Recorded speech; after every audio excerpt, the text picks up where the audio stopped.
네 번째 주제로 네. 가겠습니다. 아마 우리 출장 갔을 때 안형환 선수도 너무 속이 상했을 거예요. 영장이 조국의 동생 조건이 영장이 기각돼서 이거는 정말 100% 영장 기각이고요. 영장을 이제 발부하는 거고 조건도 이것이 구속될 거라고 생각해가지고 아예 심사도 출석 안 한 거 아닙니까? 그러니까. 그런데 영장이 기각됐으니 이것도 오바도 이런 오바가 없습니다. 이 맞습니다. 와중에 김명수라는 사람은 홍콩 유람을 하시겠다고 신청을 총영사관에 하고 이거 너무 조국스럽고 또 문재인 부부 닮아갖고 왜 내가 삼부 요인인데 나는 왜 관광 못해 이러는 거 아니겠습니까 여러분? 뻔뻔해요. 자꾸 제가 네. 지금 염칠한 이야기를 자꾸 하는데 네. 공자님이 가장 우리 사회생활 때 중요하게 염칠한 표현을 썼습니다. 네. 염치입니다. 그런데 이제 일단 영장 기각은요.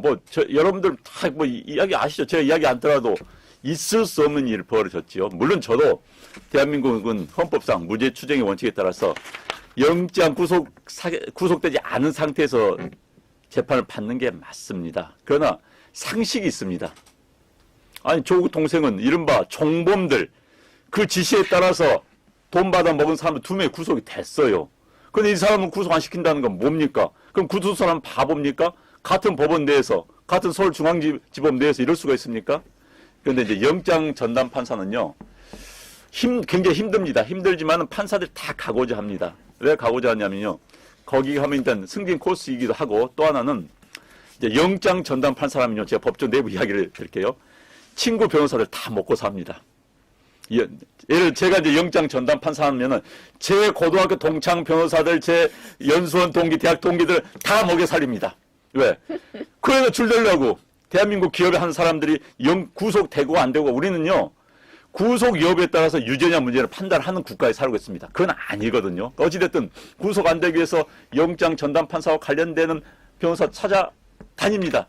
먹여 살려요. 그렇기 때문에 영장 전담 판사는 법원장이 자기의 측근, 자기하고 마음이 맞는 사람 시킵니다. 요직이기 때문에. 그래서 이제 이번에 그 서울중앙지법원장은 김명수 대법원장이 자기하고 같은 이른바 무슨 법, 말도 안 되는 좌파들이 하는 그런 단체 소속이지요. 그 소속이니까 이제 인사를 그렇게 했을 가능성이 매우 높습니다. 어찌됐든 말도 안 되는 일이 지금 대한민국 서초동에서 벌어지고 있습니다. 네, 박영실님 후원해 주셔서 정말 감사합니다. 작은 거라뇨. 큰 네, 것입니다. 고맙습니다. 네. 깊이 감사드리고요. 네, 고맙습니다. 그다음에 이 명정원이라는 사람은요, 기본적으로 이렇게 지방에만 이제 떠돌던 사람이라고 합니다. 그다음에 업무 실적이라든가 이런 것이 굉장히 사람들로 하여금 거의 양승동 수준 뭐 이런 사람이었기 때문에 근데 어느 날 이 사람이 그냥 서울의 영장 전담 판사로 딱 나타나갖고 사람들이 웬일 헐 이게 이 서초동에서의 반응이었다고 합니다. 근데 이 사람은 이제 조국의 아주 직계고 또 이제 대학교 다닐 때는 운동권 그다음에 그 뒤에는 뭐 우리 법인지 남의 법인지 거기에 이제 소속돼 있던 사람인데요. 이 사람이 굳이 이거를 조건희도 지가 한 일이 있으니까 더구나 뭐 지금 우리가 다 알고 있었지만은 돈 받아오는 노릇을 했던 종범들 2명은 다 구속됐지 네. 않습니까? 또 어떻게 돈 받은 사람이 구속이 안 됩니까? 그러니까 네. 이건 너무너무 이제 웃기는 건데요. 자, 이게 바로 이제 김명수 이 사법부의 적나라한 민낯이다. 이제 이렇게 볼 수 있습니다. 우리가 요즘 거짓말을 하면은 야, 너 조국이냐? 이렇게 이제 묻는다는 거예요. 근데 정말 이렇게 위선과 그다음에 해서는 안 될 일 오버를 떨면은 조국스러운 사람이다. 이러는데 진짜 이 김명수가 제가 보기엔 조국스러운 사람에 이어서 김명수스럽네. 이런 말이 이제 나올 거라고 생각이 듭니다. 자, 이 김명수란 사람은 조국하고 공통점이 참 많습니다. 이 사람은 아주 전형적인 강남 좌파예요. 그래서 이 사람의 아들이 13억짜리 강남 아파트에 로또가 됐습니다. 근데 이 아들 부부가 전세를 하는데 너무너무 돈 아끼라고 대법원 공간에 아들 데리고 들어와서 살라고. 아니, 이 국민한테 그러면 세금으로 전셋값을 내든지 해야지. 이건 있을 수가 없는 일 아닙니까? 정말 이 좌파들의 파렴치한 재테크. 이거를 몸소 김명수가 보여줬습니다. 두 번째는요. 아니 이 공간이요 리모델링 한 지 얼마도 안 되는데 들어오자마자 뭐 벽지 바르고 도배하고 리모델링 하느라고 억을 쓴 거예요. 이건 진짜 파렴치하지 않습니까? 아니 전세 들어간 사람이 도배하고 리모델링하는 경우 없어요. 네? 네, 아마 현 정권의 핵심들은 제가 자꾸 말하지만은 삼류들 급이 아닌 분들이 네. 앉아 있습니다. 우리 김명수 대법원장 같은 경우도 춘천 지방법원장 하다가 갑자기 몇 단계를 뛰어서 갑자기 대법원장이 돼 버렸지요. 뭐 문재인 대통령 말할 것도 없고 그 밑에 있는 정말 급이 안 된 분들이 앉아 있습니다. 술은 윤석열이보다 이분이 더 좋아한다고 그러던데요. 제가 서초동에서 들은 그런가요? 바로는 네. 술을 그렇게 밝힌대요. 네, 뭐 예. 저는 이제 잘 모르겠습니다만은 네. 어찌됐든 이 와중에 이 네. 시국에 그것도 뭐 부인을 데리고 가서 부인은 뭐 3일 동안 회의할 일 없지 않습니까? 부부동반 회의도 아니고요. 그냥 뭐 대법원장 회의인데 그럼 이제 주말에는 같이 홍콩에서 둘러보겠다.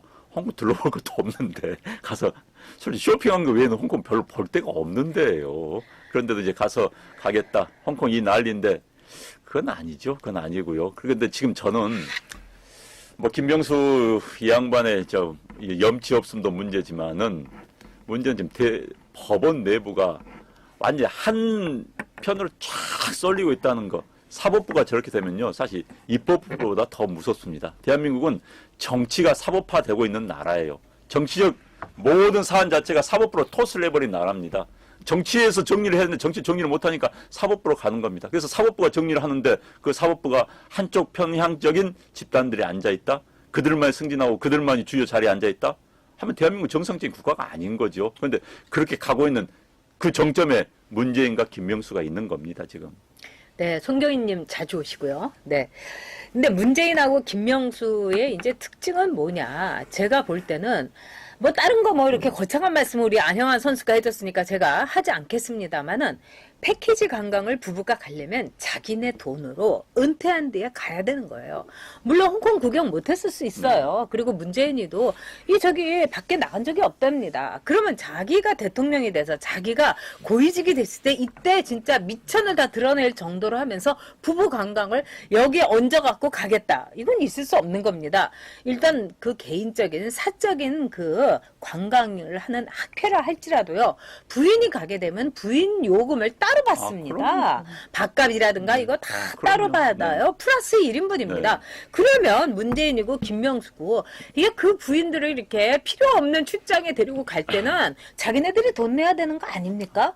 그러니까 나는 이 두 사람한테 꼭 얘기하고 싶은 게 뭐 홍콩도 좋고 미국도 좋고 뭐 브루나이도 좋은데 관광하려면 끝나고 나서 물러나서 그때 패키지 둘이 가라 이거예요. 자기네들 돈으로 월급도 그렇게 많이 받았지 않습니까? 네. 네. 정말 풀이 버드니 가지가지합니다. 정말 네. 맞습니다. 네. 이 상황에 무슨 홍콩 관광했다는 거 그것도 문제고요. 어찌됐든 영장 기각 검찰에서 다시 한번 청구를 네. 한다고 합니다. 하면은 이제 보통 이렇게 하죠. 영장이 기각이 되면 이제 내용을 또 추가를 합니다. 그래서 이제 혐의를 다시 추가를 할 텐데 아마 조국 동생은 혐의가 차고도 넘칩니다. 넘치기 때문에 그런 영장 이제 전담 판사가 바뀌겠지요. 그런데 정말 아까 어떤 분이 써준 것처럼 참 마음이 아팠습니다. 이제 판사를 따라서 내 운명이 어느 판사 만나면 내가 이렇게 되고 어느 판사 만나면 저렇게 되는 거 그걸 이번에 보여준 겁니다. 이걸. 그래서 그런데 상식선에서 그건 영장이 기각될 수가 없는 사안이었고 아마 이번에 영장이 청구가 되면 아마 발부가 될 것 같아요. 빨리 발부가 돼야지. 그러니까 이제 그 다음에 정경심, 영장 심사 빨리 영장 청구가 되고 구속이 되고 그다음에 조국하고 순서가 맞는 거 아닙니까? 그다음에 유심히까지요. 네. 네, 유시민도 아마 제가 검찰에서 제대로 수사하게 되면은 제가 보기엔 구속될 가능성이 충분히 있는 그 죄목입니다. 자, 이 노경민님께서 왜 그 자기 돈으로 퇴임에 못 가나? 그때는 아무래도 구치소로 갈 것 같아서 형무소로 갈 것 같아서도 그럴 것 같다. 제가 보기엔 맞다고 생각합니다. 자, 그런 점에서요. 자, 여러분들께 말씀드리겠습니다. 이 명재권 판사에 대해서 여러분 대법원이라든가 이런데 글을 올려주십시오. 게시판에. 이게 굉장히 효과가 있습니다. 그러면 나중에 이 명재권이라는 사람이 자리를 옮길 때라든가 이럴 때 분명히 어떻게 보면은 그 사람이 이 영향을 받게 됩니다. 지금 우리가 할 수 있는 일을 뭐 치사하다, 뭐 이거 조그만 일까지 내가 그걸 하냐, 또 내가 길바닥에 나가야 되냐, 그렇지 않습니다, 여러분. 좌파들은요, 그 모든 일을 지난 20년 동안, 아니 30년 동안 해왔습니다. 우리가 하지 않으면은 좌파들에게 이 세상 그대로 갖다 바칩니다. 그러니까 조그만 일을 해도 우리가 분노할 줄 모른다면은, 우리가 분개할 줄 모른다면 대한민국 다시 찾을 수 없습니다. 그러면 유시민이라는 사람이 나와가지고 총리하고 헤헤거리면서 KBS를 그렇게 뭉개는 거 또 보고 싶으십니까? 그건 아니지 않습니까, 여러분? 이정현 의원이 어떻게 됐습니까? KBS 보도국장한테 전화 한 통 해가지고 유죄 판결을 받았습니다. 징역형의 집행유예를 받았어요. 말이 안 되는 건데 그 똑같은 논리를 한다면은 유승민도 똑같이 적용이 될 수밖에 없는 거지요. 네.